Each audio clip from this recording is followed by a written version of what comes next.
본문 내용을 또 이렇게 좀 더 구체적으로 살펴보면 예수 그리스도와 예수님을 통해서 또 우리에게 하나님께서 베푸신 은혜를 이야기하고 또 십자가를 통해서 우리에게 이루신 일들을 우리에게 증거해주고 있습니다. 그래서 제목을 조금 더 구체적으로 정하기 위해서 예수 그리스도와 십자가를 통해서 우리에게 이루어 주신 일들, 이렇게 이루시는 일들, 이렇게 제목을 정했습니다. 한번 제목을 한번 해보고서 이 본문의 내용을 함께 상고하면서 은혜를 받기를 바랍니다. 제목 한번 같이 읽어볼까요? 예수 그리스도와 십자가를 통해서 우리에게 이루시는 일들. 아멘. 우리가 오늘 이 본문의 말씀을 어찌 보면은 편지를 읽는 거죠. 이제 바울 사도를 통해서 에베소 교회와 성도들에게 쓴 그 편지를 우리가 읽고 또 듣고 그런 마음으로 이 본문을 같이 우리가 대하면 좋겠습니다.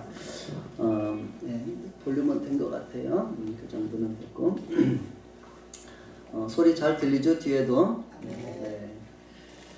그래서 예수님을 통해서 또 예수님의 십자가를 통해서 하나님께서 이루어지신 일이 무엇이길래 그렇게 우리가 예수님과 예수님의 십자가를 우리가 증거할까? 그 내용을 우리가 이미 들어서 알고 있겠지만은 다시 한번 본문을 통해서 또 확인하고 우리 가운데 확신하는 그런 믿음을 갖게 되기를 바랍니다. 믿음이 그냥 믿는 것하고 내 속에 확신하는 믿음하고는 조금 다를 것 같아요. 그렇죠? 확신하는 믿음을 갖게 되면 그 믿음이 운동을 해요. 막 힘이 있게 역사를 할 수가 있어요. 그래서 우리의 믿음이 나 그냥 믿어 이 정도가 아니라 그 내 믿음에 확신을 갖는 그런 귀한 은혜를 우리가 이 시간을 통해서 증거를 통해서 갖게 되기를 바랍니다. 아멘. 자, 그러면은 먼저 11절 12절의 내용을 보면서 우리가 예수님과 예수님의 십자가를 통해서 하나님이 이루신 그 은혜를 우리가 알지 못할 때 또 아니면 그 밖에 있을 때 우리의 삶의 모습은 어떠한 것인지 다시 한번 우리에게 증거를 합니다. 2장 우리가 첫 번째 부분에서도 우리의 상태, 주님 밖에 있었을 때 우리의 상태를 이미 이야기를 했죠.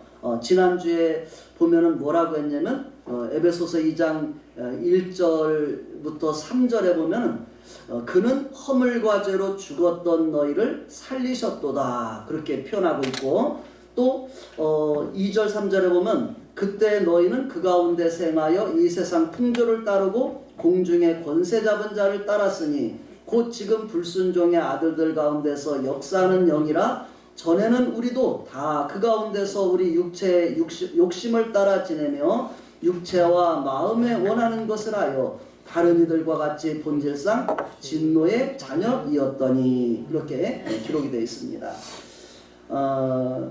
우리가 예수님을 따라 살지 않을 때 우리의 삶은 허물과 죄로 죽은 삶이고 또 하나님 앞에 본질상 진노의 자녀다 이렇게 표현하고 있습니다. 우리가 이렇게 죽음과 진노 아래 살아가고 있다는 사실을 우리에게 누가 알려줄 수 있겠어요? 우리 부모님이 육신으로 낳아놓으면 우리 아들 잘 커라, 우리 딸 잘 커라. 우리가 그렇게만 부모를 할 수가 있어요. 그러나 하나님 앞에서 우리가 육신으로 이 세상에 왔지만은 태어나면서부터 우리가 죄를 가지고 태어나는 것을 알지를 못해요. 아무도 모르죠. 그렇죠? 저도 마찬가지고 내가 무슨 태어나면서부터 죄를 가지고 태어났다는 것은 상상도 할 수 없는 일이죠. 그러나 우리가 성경 전체를 살펴보면은 우리의 부모가 있고 또 우리의 처음 부모가 있잖아요. 그렇죠? 우리의 처음 위의 부모가 누구예요? 하나님이 처음 이 세상 만물을 만드시고 처음 사람을 만드셨어요. 남자와 여자를 하나님 만드셨죠. 그를 통해서 이 땅에 생육하고 번성하도록 하나님이 하셨는데 그 이름이 누구예요? 아담과 하와라고 하죠. 그렇죠? 아담과 이브라고도 하고 그렇게 부릅니다. 그런데 하나님이 만드셨을 때 처음 아담과 하와, 아담과 이브는 죄가 없는 상태로 지음을 받았어요. 그리고 그들에게는 에덴 동산이라는 낙원을 선물로 받고 그런 세상에서 살게 하셨죠. 거기에는 죄가 없었고 죽음이 없었어요. 그렇죠? 죄도 죽음도 없는 세상이에요. 그런데 우리가 아는 것처럼 하나님의 지음받은 피조물 중에 이 하늘에는 천사들이 있잖아요. 그렇죠? 천사로 지음받은 천사 중에 하나님 앞에 교만해서 불순종하고 쫓겨난 천사가 있어요. 그 천사와 그 따르는 무리들을 갖다가 우리는 마귀 또는 그 대표를 갖다가 사탄이라고 이렇게 부르는 것 같아요. 사탄, 마귀, 또 그 귀신들, 그렇게 또 악한 영들, 또 더러운 귀신들 뭐 이렇게 불려지고 있잖아요. 그 마귀가 에덴 동산에서 아담과 하와가 너무너무 행복하게 살고 있는데 어찌 보면 아마 시기를 했는지 와서 하와를 유혹하죠. 그래서 하나님이 그 에덴 동산에 오직 한 가지의 계명만이 있었죠. 그것은 그렇죠? 에덴 동산에서 모든 것을 너희가 이모로 자유롭게 먹되 선악을 알게 하는 나무의 실과는 먹지 말라. 먹는 날에는 반드시 죽으리라. 이렇게 하나님이 말씀하셨어요. 아담은 그것을 바라볼 때마다 막 신나게 놀다가도 저걸 바라볼 때 하나님이 저걸 먹지 말라고 했어. 아마 기억을 했을 거예요. 그런데 그 마귀가 아담에게 직접 다가온 것이 아니라 하와에게 다가오죠. 하와를 와가지고서 하나님이 너에게 동산 모든 나무 실과를 먹지 말라고 하셨지? 이렇게 묻는 거예요. 그러면 하와가 뭐라고 말하겠어요? 아니야, 저 동산 중앙에 있는 나무 이제 먹지 말았어. 그래서 그러니까 하와가 너희들이 이것을 하나님이 왜 먹지 말라고 했겠어? 너희가 먹으면 하나님과 같이 될까봐 먹지 말라고 한 거야. 너희들 먹어도 안 죽어. 이렇게 말하는 거예요. 그러니까 하와가 그 마귀, 우리가 쉽게 표현하면 사기꾼 같은 거예요. 사기꾼 말을 들으면은 긴가민가 하죠. 이건 아니야. 이렇게 딱 안 다음에는 우리가 속지 않는데 사기꾼, 도둑놈의 말을 들으면 이게 긴 것 같게 되고 아닌 것 같고 이래서 우리가 속아요. 저도 여러 번 초기에는 속았습니다. 뭔가 이렇게 막 전화도 오고 또 막 중소기업에서 좋은 제품이라고 해서 이렇게 사봤어. 나중에 인터넷이나 신문에 나와보니까 그거 10분의 1도 안 되는 가격으로 나오는데 이 사람들은 10배 이상씩을 해서 너무 좋은 거라고 해서 속여먹어요. 특히 접시를 갖다 놓고서 막 망치를 두드려도 안 깨지고 처음에 중앙시장에 중소기업 박람회 그것도 더군다나 이거 완전히 모르는 것도 아니고 나라에서 한다고 중소기업 박람회라고 해서 갔더니 막 망치를 두드리면서 네가 안 깨지니까 이거 평생 쓴다 그래서 샀죠. 안 깨진다 그래서. 근데 집에 와서 그 그릇 저기 이렇게 신문 보니까 아주 그냥 가게 그렇게 작은 건데도 비싸게 팔고 속은 거지요. 그 사람들에게. 아마 그곳에 그래서 하긴 했지만은 여러 사람들이 오면서 아마 거기에 그렇게 또 이렇게 뻥튀기로 하는 사람도 있었던 것 같아요. 이와 같이 그 마귀의 말을 들은 하와가 이거는 좀 더 알아보고 신중하고 아담에게 한번 물어만 봤어도 괜찮을 것 같아. 아담, 뱀이 그러는데 이거 먹으면 하나님같이 될까 봐서 먹지 말라면 아담에게도 한마디 해줬을 거 아니야. 아니야, 하나님 먹지 말을 때 먹으면 안 될 텐데 묻지도 않고 그냥 그 뱀의 말을 듣고서 먹어보고 그 다음에 자기만 먹지 또 살짝 하나 더 따가줘서 아담에게도 먹어봐. 나 안 죽잖아. 먹어봐. 그래서 아담에게도 줘서 결국은 아담과 하와가 다 불순종하는 죄를 범하게 됐죠. 그래서 이것을 갖다가 성경은 원죄라고 말해요. 이 세상에 죄가 언제 들어왔는가? 죄가 거기서부터 들어오고 시작된 거예요. 아담과 하와가 범죄하고 나서 하나님과 관계가 깨지기 시작해요. 하나님이 그렇게 사랑스럽고 하나님 앞에 가까이 친밀했던 아담과 하와가 하나님을 낯을 피해서 나무 뒤가 숨고 그러는 거예요. 결국은 이 일로 말미암아 아담과 하와의 죄는 아담과 하와에 멈추는 것이 아니라 어떻게 그 자녀들을 통해서 계속해서 자손들에게 유전이 된다는 것이죠. 죄가 전가된다고 그렇게 말해요. 죄성이 있기 때문에 태어나는 그 자녀들 가운데 처음에 낳은 아들이 누구예요? 가인이고 두 번째가 아벨이에요. 근데 자녀들 낳았는데 이들이 성장해 가더니 자꾸 이렇게 서로 아벨 같은 경우는 순수하게 하나님 앞에서 이렇게 살라고 하는데 가인은 그 모습을 보면서 시기라는 거예요. 우리가 잘 되는 모습 보면은 참 좋다, 너 축복받았다고 칭찬해주던데 잘 되면 살짝 속에가 뭔가 이렇게 좀 편하지가 않은가 봐요. 그게 우리 속에 죄인이라는 증거인지도 모르겠어요. 결국 시기하는 마음은 어떻게 되냐면 미움으로 간다는 거예요. 시기는 미움으로 가서 결국은 들판에 있을 때 아무도 없을 때 돌로 동생을 쳐 죽이는 살인죄를 짓게 되는 거예요. 그 후로 이 가인의 후예들 속에서 보면 자기를 조금만 마음만 상하게 해도 사람을 죽이는 그런 일들이 나오고, 또 여러 아내를 자기 마음대로 막 여자들을 아내로 삼고 그런 일들이 가인의 후예를 통해서 나타나는 거죠. 결국은 이 세상 가운데 하나님은 물론 이 가인 말고 죽은 아벨 대신에 다른 씨 셋을 줬어요. 물론 그를 통해서 하나님을 섬기는 그런 역사를 이루지만은, 그러나 이 셋의 자손도 이 가인의 후예들의 딸들과 결혼하고 막 이렇게 하면서 점점 더 세상은 혼탁해져 가죠. 그래가지고서 이미 오래전에 아마 적어도 그때를 생각하면 지금으로부터 한 3,000년, 4,000년 오간 될 것 같아요. 대략 우리가 성경의 연대로 계산해 봤을 때 이미 그때 이 세상에 죄가 꽉 찬 거예요. 죄가 막 자라가지고서 세상에 죄가 너무나 많아지는 거예요. 하나님이 보실 때 그런 세상을 보시면서 하나님이 지으신 것을 한탄했다 그랬어요. 그리고 하나님이 내가 지은 것을 다 멸하리라. 그렇게 이제 하나님 마음을 갖게 됐죠. 그런데 하나님이 멸망하는 중에서 다 멸하지만은 하나님은 공평하신 분이란 말이에요. 하나님의 속성 중에 사랑이 있고 대표적인 속성이 공의란 말이에요. 공의로우신 분이에요. 그래서 세상을 바라보니까 그 가운데 하나님을 찾고 하나님 앞에 살려고 하는 사람이 있었어요. 그 사람이 누구겠어요? 이름이? 누구예요? 노아. 따보세요. 노아. 노아라는 사람이 하나님의 눈에 들어오는 거예요. 그 사람이 하나님 앞에 그래서 은혜를 입었다 그랬어요.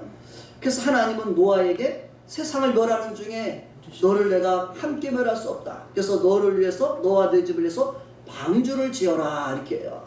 그리고 내가 이제 이 세상을 홍수로 멸할 것이다 이렇게 말씀하시죠. 그래서 결국 노아는 방주를 그 집이 준비해서 8식구라고 말해요. 그 방주를 준비해서 홍수로 온 세상을 멸하는 가운데 구원을 받고, 이제 노아의 그 8가족을 통해서 이 세상에 다시 그 세 아들의 이름이 있더라고요. 셈과 함과 야벳이 있죠. 또 그 이제 그래서 그들을 통해서 이 땅에 다시 번성해 갑니다. 그러나 노아라고 해서 죄가 전혀 없는 의인은 아니죠. 그렇죠? 하나님 앞에 의롭다함을 받았지만은 그 역시 죄성이라는 것은 계속해서 그 자손들을 통해서 또 번져가게 되죠. 그래서 하나님이 노아를 홍수로 심판한 다음에 노아 자손들에게는 뭐라 했냐면, 내가 다시는 사람이 어려서부터 계획하고 생각하는 게 악한 걸 하나님 아신다는 거예요. 그래서 내가 다시는 이 세상을 이제 홍수로 멸하지 않겠다. 이 세상 심고 거두고 추위 거두가 계속될 거지만은 하나님은 우리에게 이 세상을 멸하지 않기로 하셨고 약속을 하셨고, 그리고 이 세상 가운데 하나님의 구원의 역사를 이루어가고자 계획하시는 거예요. 그래서 노아의 후손을 통해서 이제 우리가 잘 아는 믿음의 조상 아브라함을 부르시고, 그를 통해서 믿음의 사람들을, 믿음의 백성들을 세워가는 일을 이루어가고 계십니다. 아멘. 그 후손 가운데 아브라함과 또 다윗의 후손 가운데 누구를 보내셨어요? 예수님을 보내주신 것이죠. 또 여자의 후손 가운데서도 뱀의 머리를 팔 마귀를 이길 자를 보내주겠다고 했는데 그분이 바로 누구라고요? 예수 그리스도라는 거예요. 그래서 오늘 예수 그리스도화 했어요. 예수님을 통해서 우리에게 이런 구원의 역사를 이룰 것이고, 십자가를 통해서 아까 말한 우리의 뼛속부터 피부터 흐르는 그 죄성들을 하나님께서 우리에게 씻어주시고 용서해주시는 그런 일들을 행하시겠다고 말씀하신 것이죠. 그래서 예수님 이름뿐 아니라 십자가를 통해서 우리에게 이루어주신 일들이 바로 하나님께서 행하신 우리의 구원의 일들이라는 것을 성경은 증거하고 있는 것입니다. 그래서 우리에게 오늘 11절, 12절 먼저 한번 또 읽어봅니다. 아까 우리가 허물가지로 죽었고 하나님의 진노 아래 있었다고 이렇게 표현했는데 11, 12절에서 우리가 또 어떤 상태인가를 한 번 더 증거합니다. 읽습니다. 시작. 그러므로 생각하라. 그때 너희는 그때 육체로는 이방인이요 손으로 육체 할례를 행한 받은 무리라 칭하는 자들로부터 할례를 받지 않은 무리라 칭함을 받는 자들이다. 그때 너희는 그리스도 밖에 있었고 이스라엘 나라 밖의 사람이라. 약속의 언약들에 대하여는 외인이요 세상에서 소망이 없고 하나님도 없는 자이더니. 아멘. 우리 현진이가 조금 전에 읽을 때 살짝 웃겨주려고 했어요. 약속의 언약들에 대한은 와인이요 이렇게 하다가 외인이요 이렇게 정정을 해서 읽었습니다. 그래서 우리가 여기 잘 생각해 보세요. 너희는 생각해봐라. 그때 육체로는 우리가 어떤 사람이었다고요? 이방인이었다 이렇게 말해요. 성경에서 이방이란 말은 무슨 뜻이에요? 이방이란 말은 하나님의 백성 밖의 사람들을 말하는 거예요. 하나님의 백성이 아니었다는 거예요. 그리고 손으로 육체 할례를 받은 무리라 칭하는 자들, 유대인들로부터 하나님이 이스라엘 하는 사람 중에 이스라엘 그들을 유대인이라고 표현을 해요. 유대인들로부터 우리는 할례 받지 않은 무리다 이렇게 했어요. 그러면 하나님과 상관없는 사람들이다. 그런 의미라고 볼 수가 있겠죠. 그렇죠? 우리는 하나님과 상관없는 백성들. 하나님 보실 때 개나 짐승 같은 존재, 그것을 갖다가 그렇게 표현했죠. 다윗이 이제 그 블레셋 장수 골리앗이 와서 막 이스라엘 막 하나님을 욕하고 막 이스라엘 백성들에게 엄포를 놓으니까 저 할례 받지 않은 블레셋 사람이 감히 하나님을 욕하다니면서 다윗이 그 나가서 물리친 거잖아요. 그래서 이것은 그와 같이 개와 짐승과 같은 그런 존재로 우리는 칭함받던 사람들이라는 거예요. 하나님 없이 사는 우리의 모습이 개나 짐승과 다를 바 없는 그런 존재였다는 것을 암시해주는 표현이겠죠. 우리가 그런 존재였다고 말하고 있고, 또 12절에 보면 그때 너희는 그리스도 어디에 있었어요? 밖에 있었다 그렇게 표현하고 있고, 또 이스라엘 나라 밖의 사람이라. 그리스도 밖에 있고 이스라엘 나라 밖의 사람이면 우리에게 어떤 상태인가를 말하냐면 그 다음이 표현해 주죠. 그리스도 밖에 있고 이스라엘 밖에 있다는 것이 무슨 말인가? 약속의, 거기서부터 한번 다시 읽어봐. 약속의 언약들의 시작. 약속의 언약들에 대하여는 외인이요 세상에서 소망이 없고 하나님도 없는 자이더니.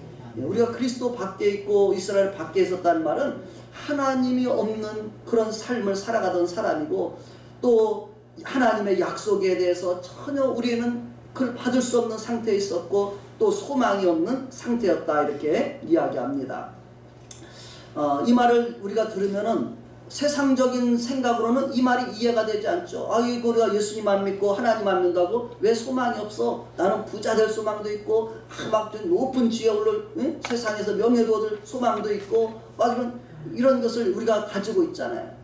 그러나 여기서 소망이 없다는 말은 그러한 소망은 우리에게 일시적인 것이고 또 그 소망은 우리에게 영원한 것이 못 된다는 것을 의미하는 것입니다. 내가 예를 들어서 세상에서 높은 지위를 얻고 부를 얻고 명예를 얻고 이렇게 했다지만 그것은 아주 짧은 것이라는 거예요. 그리고 나서 그 시간이 지나고 나면 우리에게는 어떤 시간이 다가와요? 우리에게는 영원한 하나님의 진노와 심판에 나가는, 죽음과 심판으로 나가는 그런 것들이라는 것이죠. 그래서 어찌 보면 그것이 우리에게 참된 소망이 될 수 없다는 거예요. 우리에게 돈이 많다고 해서 우리에게 그것이 소망이 될 수 없고, 세상에서 우리가 많은 것을 소유했다고 해서 우리의 소망이 될 수 없다는 것이죠. 우리가 세상의 사람들의 삶의 모습을 보면 이런 것을 우리가 좀 알 수는 있죠. 세상에서 많은 출세를 했고 많은 것을 가지고 누렸던 사람들이라 할지라도 그들의 삶이 행복하지 않다는 거예요. 사실은 우리가 그것 가졌다고 해서 행복하다 그러면 이게 우리에게 정말 소망이 될 수 있고 이거 가지면 행복하다 그러면 우리가 그걸 따라갈 수 있지만, 그것을 쥐고 누려본 사람들조차도 그것이 행복이 아니라는 것을, 만족이 안 된다는 것을 이미 많은 사람들이 글을 통해서 또 우리의 삶을 통해 뉴스를 통해서 우리가 접하고 있죠. 그래서 우리에게 우리가 예수님을 모르고 하나님을 모르는 그런 삶의 상태, 그 상태는 이와 같이 소망이 없는 삶이었다, 이렇게 말하고 있는 것입니다. 우리가 하나님 없이 살아가는 사람의 삶의 상태에 대해서 그 아래 로마서에서 또 바울 사도가 자세하게 소개해주고 있기 때문에 잠깐 본문을 좀 실어봤습니다. 로마서 1장 18절부터 거기 23절까지에 보면은 하나님이 없는 사람들의 삶의 모습이, 이방인들의 삶의 모습이 어떤가를 소개해 준 거예요. 한번 잘 보세요. 우리도 아마 이런 삶의 모습 속에 머물러 있었을 것 같아요. 한번 읽어볼까요? 1장 18절부터 23절까지 시작. 하나님의 진노가 불의로 진리를 막는 사람들의 모든 경건하지 않음과 불의에 대하여 하늘로부터 나타나나니 이는 하나님을 알만한 것이 그들 속에 보임이라. 하나님께서 이를 그들에게 보이셨느니라. 창세로부터 그의 보이지 아니하는 것들 곧 그의 영원하신 능력과 신성이 그가 만드신 만물에 분명히 보여 알려졌나니 그러므로 그들이 핑계하지 못할지니라. 하나님을 알되 하나님을 영화롭게도 아니하며 감사하지도 아니하고 오히려 그 생각이 허망하여지며 미련한 마음이 어두워졌나니 스스로 지혜 있다 하나 어리석게 되어 썩어지지 아니하는 하나님의 영광을 썩어질 사람과 새와 짐승과 기어다니는 동물 모양의 우상으로 바꾸었느니라. 아멘. 이 말씀을 보면은 우리가 하나님을 전혀 복음을 듣지 못했을지라도 우리에게 하나님을 알만한 것을 하나님은 우리들에게 보이셨다고 말해요. 내가 복음을 전혀 듣지 못했을 때도 우리에게 하나님을 알만한 것을 하나님은 보이셨다고 이렇게 말씀하고 있는 것입니다. 20절에 보면 그렇게 말씀하고 있잖아요. 창세로부터 그의 보이지 아니하는 것들 그의 영원하신 능력과 신성이 그가 만드신 만물에 분명히 보여 알려졌나니 아멘. 그러므로 그들이 핑계하지 못할지니라. 나는 복음을 못 들어서 그랬어요. 그러면서 우리의 삶을 변명할 수 없다는 거, 하나님 앞에 갔을 때. 왜냐하면 이 세상의 만물 속에 하나님의 그 능력과 신성이 나타나 있다, 이렇게 말하는 거예요. 이 부분은 우리가 하나님 앞에 은혜로 받기를 바랍니다. 내가 복음을 듣지 못했을 때조차도 그 삶이 우리가 하나님이 전혀 없다 생각하고 살지는 않았을 것 같아요. 하나님을 모르던 시절조차도 하나님이 어디 있어 하면서 내 마음대로 그렇게 막 살 수 있는 우리가 그런 존재는 아니었던 것 같아요. 왜냐하면 이 세상 모든 만물 속에도 하나님의 그 기운이 담겨 있고, 또 더 구체적으로 하면 우리의 양심이 하나님의 법이라는 거예요.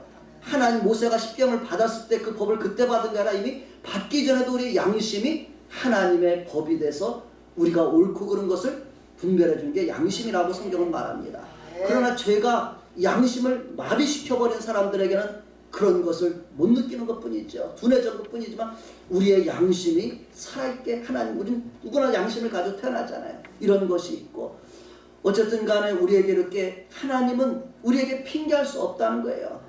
다만 뭐냐면 하나님을 알되 하나님을 영화롭게도 아니하고 감사하지도 아니하고 그 생각이 허망하여지고 미련한 마음이 얻어서 스스로 지혜 있다고 하지만 어리석은 자라는 거예요. 우리가 나 하나님 앞에도 나 지혜로운 자라고 말하지만 그 사람은 어리석은 자가 된다는 것입니다.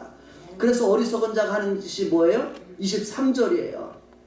23절 어리석은 자의 특징, 하나님 믿지 않고 제 맘대로 사는 사람의 특징이 뭐냐면 23절입니다. 읽어볼까요? 썩어지지 아니하는 하나님의 영광을 썩어질 사람과 새와 짐승과 기어다니는 동물 모양의 우상으로 바꾸었느니라.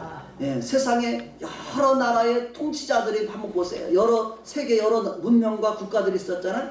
그 나라 왕들이, 그 나라 백성들이, 하나님 안 믿는 백성들이 하는 일이 뭐냐면 그 어떤 우상을 만드는데 사람 모양으로 만들기도 하고 새 모양을 만들기도 하고 짐승, 기어다니는 동물 모양의 우상을 바꿔놓고 거기서 다 절하고 거기서 의지하고 있다는 거예요. 이게 세상 역사 보면 똑같잖아요. 그렇죠? 세상에 강대한 나라도 보면 거기다 무슨 이집트 피라미드 무슨 새 모양인지 뭔지 하여튼 뭐 이상한 모양을 막 짐승 모양을 갖다 만들어 놓고 그것 앞에 다 의지하고 거기서 빌고 이런 모습이 있는 모습일 때 이 말씀 그대로잖아요. 지혜롭다고 여기지만은 어리석어 하나님의 영광을 이런 사람, 새, 짐승, 동물 모양의 우상으로 바꿔놓고 이게 하나님이라고 섬긴다는 것입니다. 그래서 시편 14편 1절에 보면 이렇게 시편 기자는 말하는데요. 어리석은 자는 그의 마음에 이르기를 하나님이 없다 하는도다. 그들은 부패하고 그 행실이 가증하니 선을 행하는 자가 없도다. 예. 하나님이 없다고 하는 사람은 어리석은 사람이라는 것입니다. 또 그 행실이 부패하고 가증해서 선을 행하지 않는다는 거예요. 하나님을 부정하는 사람들의 그 삶의 모습이 있잖아요. 지금 시진핑 하는 행동이 그런 꼬라지를 하고 있어요. 지금 바라보면 이렇게 하고 있잖아요. 그들이 부패하고 행실이 가증해서 선을 행한 자가 없다. 시진핑이 지금 거기 우리가 지금 우한에서 이렇게 지금 이제 지금 질병이 이렇게 돌기 시작하는데 우한시 같은 경우가 아주 큰 도시인가 봐요. 그리고 그곳에 아주 기독교를 엄청나게 박해하는 그런 지역이라고 말하고 교회 종탑을 다 철거시키고 불태워버리고 시진핑 동상을 지금 만들어 놓고 그런 일들을 하고 있나 봐요. 이게 좀 김정은을 만나더니 김정은이 좀 따라가는지 이상해. 이 사람도 이상해졌어요. 지금 중국에서조차도 이제는 시진핑을 향해서 원망 불평의 소리가 나오고 시진핑이 내려다 교수도 이제 중국의 교수들도 이제 이야기를 하기 시작하더라고요. 이게 참 교만해지면 어리석은 자가 되는 것 같아요. 오히려 좀 높아지니까 이제는 막 모택동이나 이런 사람들도 반열까지 시진핑이 높아갔거든요. 그러다 보니까 교만해져가지고 이제는 자기 막 동상을 만들려고 하고 이런 어리석은 일을 하나님을 대적하는 일을 행하는 모습을 바라봅니다.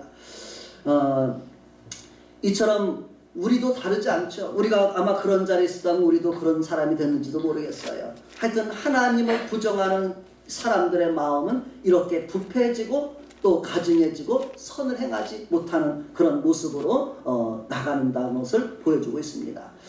이것이 바로 남의 이야기가 아니라 우리들의 삶의 길이 바로 이런 삶을 살아갈 수밖에 없던 존재라고 우리가 생각하면 될 것입니다. 이러한 우리들 가운데 하나님 앞에서 이런 우리 인생들 가운데 그래도 하나님은 우리를 사랑하시기 때문에 하나님의 아들 예수님을 통해서 예수님의 십자가를 통해서 우리에게 베푸신 은혜들을 우리가 이제 13절부터 같이 보겠습니다. 13절부터 18절에까지 있는 말씀이 그 은혜입니다. 같이 한번 천천히 읽어보겠습니다. 이제는 전에 멀리 있던 너희가 그리스도 예수 안에서 그리스도의 피로 가까워졌느니라. 그는 우리의 화평이신지라. 둘로 하나를 만드사 생것 곧 중간에 막힌 담을 자기 육체로 하시고 법조문으로 된 계명의 율법을 폐하셨으니 이는 이 둘로 자기 안에서 한 세 사람을 지어 화평하게 하시고 또 십자가로 이 둘을 한 몸으로 하나님과 화목하게 하려 하심이라.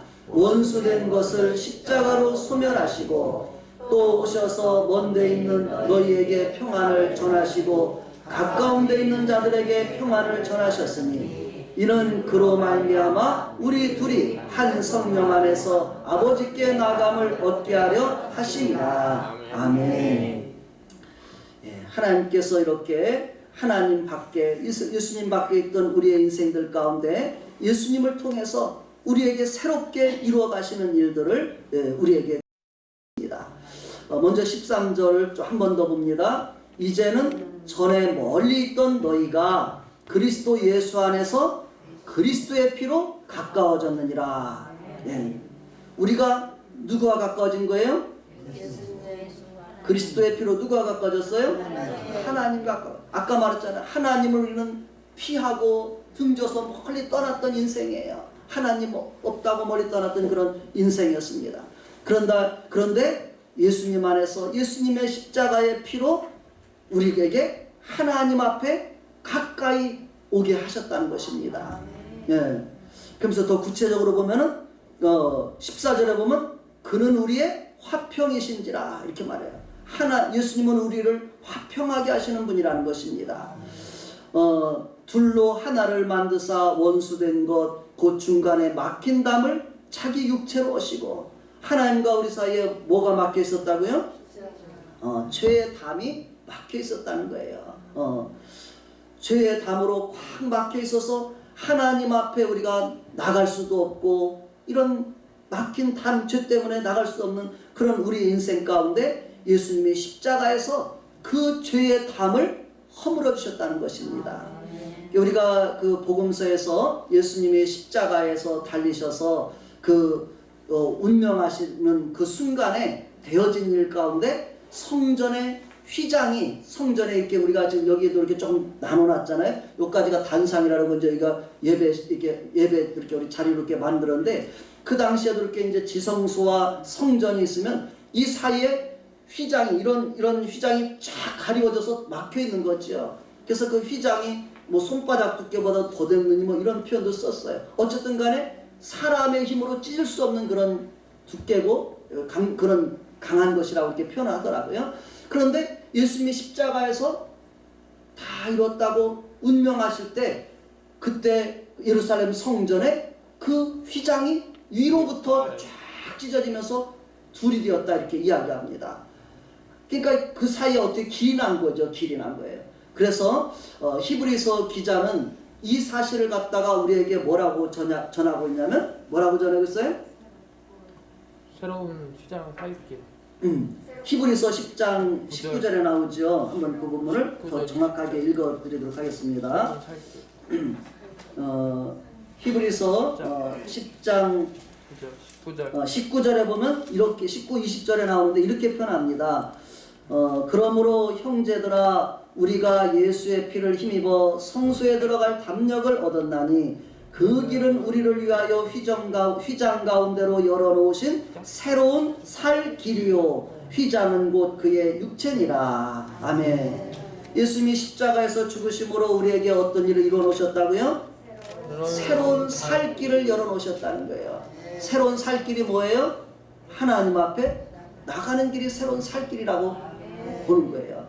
그래서 구약의 그 예레미야인가 보면은 그렇게 표현했더라고요. 이스라엘 백성들이 하나님을 등지고 멀리 간 것이 생수의 근원 대신 하나님을 버린 것이다 이렇게 말했어요. 우리에게 생명을 주는, 우리의 삶을 풍성하게 하시는 하나님을 버리고 우리가 아무리 잘 살아보세요 잘 살아봤자 그건 안 된다는 거예요. 생수의 근원 대신 하나님을 저버리는 삶은 결국은 죄악을 따라서 가는 것이고 멸망의 길이라는 것을, 그래서 그들이 결국은 바벨론의 포로로 잡혀가고 이런 일들을 행한 것이거든요. 그래서 우리가 이런 우리에게 이제는 하나님 앞에 생명의 길로, 하나님께서 살 길로 하나님이 열어주신 줄로 믿습니다. 우리에게 예수님을 통해 사는 길이 열려있는 줄을 믿으시기 바랍니다. 내가 예수님 때문에 이제는 살게 되었구나 이렇게 믿고 우리가 예수님의 그 은혜를 받기를 바랍니다. 그래서 중간에 막힌 담을 자기 육체로 허시고, 또 그 다음에 또 예수님께서 행하신 게 뭐냐면 15절에 있는 일인데요. 법조문으로 된 계명의 율법을 폐하셨으니, 그런 말을 표현하고 있습니다. 우리가 구약의 율법 아래에 있으면은 우리는 하나님 앞에 저주 아래에 있는 것이라고 표현하고 있어요. 율법을 아래에 있다면 내가 그 율법을 다 지켜야 되는데 율법을 다 지키지 못하고 살잖아요 우리가. 그렇죠? 그럼 우리는 어떤 상태에 있는 거예요? 저주 아래 살 수밖에 없는 인생이에요. 근데 예수님이 십자가에서 그 율법의 계명의 율법을 폐하셨다고 말해요. 이 말은 뭐냐면 우리가 이제 계명 아래, 율법의 계명 아래 사는 존재가 아니라 예수 그리스도의 은혜 안에서 살아가는 존재로 만들었다는 그런 표현이에요. 아멘. 율법의 시대에서 그리스도의 은혜의 시대로 우리를 전환시켜줬다는 그런 의미로 받아들이면 되는 거예요. 그래서 구약의 율법을 폐했다 해서 구약의 율법이 이제 아무것도 안 지켜도 돼, 이건 아니에요. 성경에 보니까 예수님은 율법을 폐하러 오신 분이 아니라 완전하게 하려 함이라 했어요. 완전하게 하는 의미는 예수님 없이 우리가 아무리 노력해도 되지 않는 것을 예수님 안에서 그 율법을 다 완성한 자로 우리를 여겨주는 거예요. 그래서 예수님을 믿으면은 우리가 죄인이지만은 죄를 졌지만 내가 주님 내가 이렇게 죄를 져서 죄를 지면 죽음과 심판을 당하는군요. 이런 나를 위해서 예수님이 대신 십자가에서 죽으셔서 내가 예수님 앞에 이 죄를 용서받는 길을 만들어 놓으셨군요. 그래서 그 예수님을 받아들이게 되면은 우리에게 이제는 어떤 은혜를 주냐면 죄인으로 우리가 낙인을 받는 것이 아니라 믿는 순간 의롭다함을 받게 된다는 거예요. 아멘. 내 죄를 깨끗하게 용서해 주시고 하나님 앞에 의롭다 인정해 주신다는 거예요. 예수님을 믿는 순간 우리는 여러 가지 허물과 죄가 많지만은 예수님을 받아들이는 순간 내 죄를 하나님은 다 지워주시고 나를 하나님 앞에 의인으로 하나님이 일을 쳐주시는 거예요. 인정을 해주시는 거예요. 이것이 율법을 폐하셨다는 것이 그런 의미예요. 그냥 율법은 아무 쓸모없다는 것이 아니라 믿는 자들에게는 율법이 폐하여지는 거예요. 율법 아래 사는 것이 아니라 예수 그리스도의 은혜 안에 살게 되는 거예요. 아멘. 그것이 은혜이죠. 감사한 것이고. 그래서 이제는 율법을 폐하셨으니 15절 하반절을 보면 이는 그것도 읽어볼까요? 이는 이 둘로 자기 안에서 한 세 사람을 지어 화평하게 하시고. 예. 이제는 여기서 이 둘로라는 표현을 썼을 때는 사실은 여기서는 유대인들과 이방인들을 표현하는 의미예요. 유대인이나 이방인이나 예수님 안에서 세 사람을 지어서 하나님과 화평하게 하시는 일을 이루셨다, 그런 의미인 것입니다. 어쨌든 우리는 예수님 안에서 새 사람을 입게 되는 거예요. 그래서 우리가 그 옆에 고린도후서 5장 17절 써놨는데 잘 아는 구절인데요. 성경에 뭐라고 되어 있어요? 그런즉 누구든지 그리스도 안에 있으면 새로운 피조물이라. 따라합시다. 그리스도 예수 안에 있으면 새로운 피조물이라. 예수님 안에 있는 우리들은 새로운 피조물로 하나님이 삼아주시는 거예요. 새로운 피조물은 하나님의 자녀를 일컫는 말이죠. 예수님 안에서 하나님의 자녀로 우리를 새롭게 태어나게 하시는 거예요. 거듭난다는 표현도 여기에 다 나오는 거예요. 예수님 안에서 우리는 새로운 피조물 되고 거듭나서 하나님의 백성, 하나님의 자녀가 되는 은혜를 입게 하신 것입니다. 예수님의 은혜가, 예수님의 그 십자가의 은혜가 얼마나 감사한 일인가, 우리가 이 은혜를 가지고 살아야 될 줄로 믿습니다. 그리고 16절 한번 또 봅니다. 예수님의 십자가의 그 은혜를 다시 한번 또 이야기하죠. 16, 17, 18절 예수님의 십자가를 통해서 베푸신 은혜. 시작. 또 십자가로 이 둘을 한 몸으로 하나님과 화목하게 하려 하십니다. 원수된 것을 십자가로 소멸하시고 또 오셔서 먼 데 있는 너희에게 평안을 전하시고 가까운 데 있는 자들에게 평안을 전하셨으니 이는 그로 말미암아 우리 둘이 한 성령 안에서 아버지께 나감을 얻게 하려 하심이라. 아멘.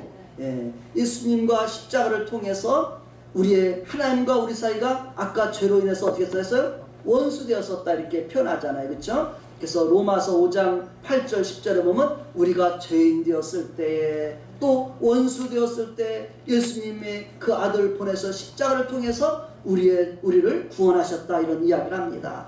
하나님 예수님의 은혜가 아니면 우리는 죄로 말미암아 죄인이요 하나님과 원수 되어서 영원한 심판을 받을 수밖에 없는 존재였다고 말하는 것입니다.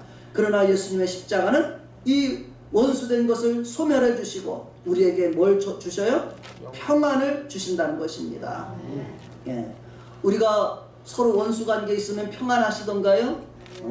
부부 사이에도 사랑하면은 가장 가까운 벽도 없는 사이지만은 서로 평안, 원수가 되면 어떻게 돼요? 등을 지게 되고서 불편하게 되는 것이잖아요. 하나님과 우리 사이가 이렇게 원수되었던 상태예요. 죄로 말미암아. 근데 이제 예수님의 십자가로 우리를 어떻게 하셨다고요? 화목하게 하셨다. 아멘. 또 우리에게 평안을 주셨다, 이렇게 말씀하십니다. 예수님의 이 화목케 하는, 하나님과 화목케 하는 은혜, 또 예수님을 통해서 평안을 주시는 이 귀한 선물을 우리가 예수님을 믿음으로 받게 되기를 예수님을 축복합니다. 그 사이에 골로새서 말씀을 잠깐 써놓은 것 제가 읽어보겠습니다. 그의 십자가의 피로 화평을 이루사 만물 곧 땅에 있는 것들이나 하늘에 있는 것들이 그로 말미암아 자기와 화목하게 되기를 기뻐하심이라. 전에 악한 행실로 멀리 떠나 마음으로 원수가 되었던 너희를 이제는 그의 육체의 죽음으로 말미암아 화목하게 하사 너희를 거룩하고 흠없고 책망할 것이 없는 자로 그 앞에 세우고자 하셨으니. 아멘. 우리에게 이런 은혜 가운데 우리가 나가게 되시길 바랍니다. 그래서 하나님 아버지 앞에 우리가 더 가까이 나가면 나갈수록 하나님의 주시는 귀한 은혜들을 우리가 더 풍성하게 받게 되는 줄로 믿습니다. 우리 마지막 19절부터 세 번째 단락, 그리스도 안에서 우리를 또 하나님께서 하나님의 성전이 되게 하시고 또 하나님과 처소가 되게 하신다는 그런 이야기, 하나님의 더 큰 경륜이라고 볼 수 있겠죠. 한번 19절부터 21절, 22절까지 한번 읽어보겠습니다. 시작. 그러므로 이제부터 너희는 외인도 아니요 나그네도 아니요 오직 성도들과 동일한 시민이요 하나님의 권속이라. 너희는 사도들과 선지자들의 터 위에 세우심을 입은 자라. 그리스도 예수께서 친히 모퉁이 돌이 되셨느니라. 그의 안에서 건물마다 서로 연결하여 주 안에서 성전이 되어가고 너희도 성령 안에서 하나님이 거하실 처소가 되기 위하여 그리스도 예수 안에서 함께 지어져 가느니라. 아멘. 이제 예수님의 십자가 은혜를 통해서 우리에게는 더 이상 우리는 외인도 아니고 나그네도 아니고 어떤 존재가 됐어요? 성도들과 동일한 시민이요 하나님의 권속이라 했어요. 하나님의 권속이 무슨 뜻이라 했어요? 가족이라고 말씀드렸죠. 그래서 세 번역이나 읽어보면 하나님의 가족이라. 예수님 안에 있는 우리는 누구라고요? 하나님의 가족입니다. 옆에 있는 분들에게 한번 하나님의 가족들의 얼굴 한번 보시면서 주님 안에서 우리는 한 가족입니다. 한번 축복하십시다. We are the family. We are the family. 우리는 이제 하늘나라에 가서까지 하나님 한 아버지를 모시고 살 하나님의 영원한 은혜를 받은 생명을 받은 그런 가족임을 알고 우리가 어떻게 해야 돼? 서로를 귀하게 여기고 또 사랑해야 될 줄로 믿습니다. 그리고 우리는 20절에는 사도들과 선지자들의 터 위에 세우심을 입은 자다. 그 사도들과 선지자들의 얼마나 수고가 많았겠어요. 그렇죠? 정말 목숨을 걸고서 전해준 그 복음의 진리에 우리가 이제 서서 살게 된 것인 줄로 믿습니다. 또 예수님은 모퉁이 돌이 되셨다. 그래서 모퉁이 돌이 뭔가 이렇게 전에는 그냥 우리나라 보면 뭐 기초서 뭐 이렇게 그렇게도 생각을 해봤는데 모퉁이 돌이 이제 우리가 건물을 짓을 때 이렇게 둥글게 이렇게 이제 짓는 그런 양식이 있더라. 둥글게 지면 마지막에 딱 해서 마지막에 여기 연결하는 딱 놓는 지점 이 두 개에서 딱 해서 마지막에 연결되는 이 부분을 갖다 모퉁이 돌이라고도 표현하더라고요. 그래서 두 건물을 연결하는 역할을 하는 거겠죠. 그래서 예수님께서 우리를 하나님 앞에서 이렇게 다 연결시켜주는 그런 역할을 하시는 분이 예수님인 줄 믿습니다. 우리들 한 사람 한 사람을 연결해주는 분도 예수님이고 이 세상을 우리가 하나님 안에서 연결해주는 분이 바로 예수님이신 줄로 믿습니다. 그래서 이제는 21절, 22절 같이 우리가 이런 존재가 되었다는 거예요. 그의 안에서 예수님 안에서 건물마다 서로 연결하여 주 안에서 우리가 어떤 존재가 되어가는 거예요? 성전이 되어가고 우리를 같은 경우는 집이라고도 표현해. 우리 육체를 그렇죠? 우리의 몸을 집이라고도 표현하는데 이제는 성전을 지어가고 있는 거예요. 우리는 그렇죠? 그리고 너희도 성령 안에서 하나님이 거하실 처소가 되게 하여 우리 안에 우리가 지어가는 이 안에 누가 거하셔요? 하나님이 거하시는 거예요. 하나님이 우리 안에 거하셔서 그리스도 예수 안에서 함께 지어져 가는구나. 그래서 하나님은 이 하나님의 집을 이 땅 가운데 많은 사람들을 연결해서 짓기를 바라시죠. 우리가 그렇게 주님 안에서 함께 지어져가는 주의 백성들로 하나님께 영광 돌리시기를 바랍니다. 그 아래 기록해 놓은 구절 제가 잠깐 읽겠습니다. 고린도전서 3장 16, 17절 너희가 하나님의 성전인 것과 하나님의 성령이 너희 안에 계시는 것을 알지 못하느냐.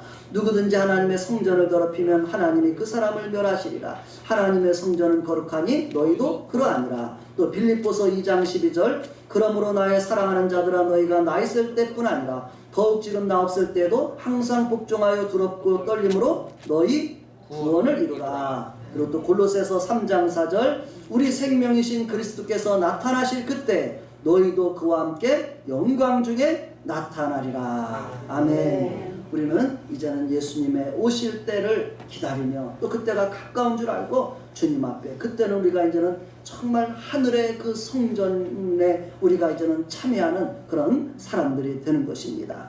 우리가 이것을 소망하면서 주님에게 예수 그리스도와 십자가의 은혜에 감사하고 또 증거하며 하나님의 집을 지어가는 우리가 되기를 바랍니다.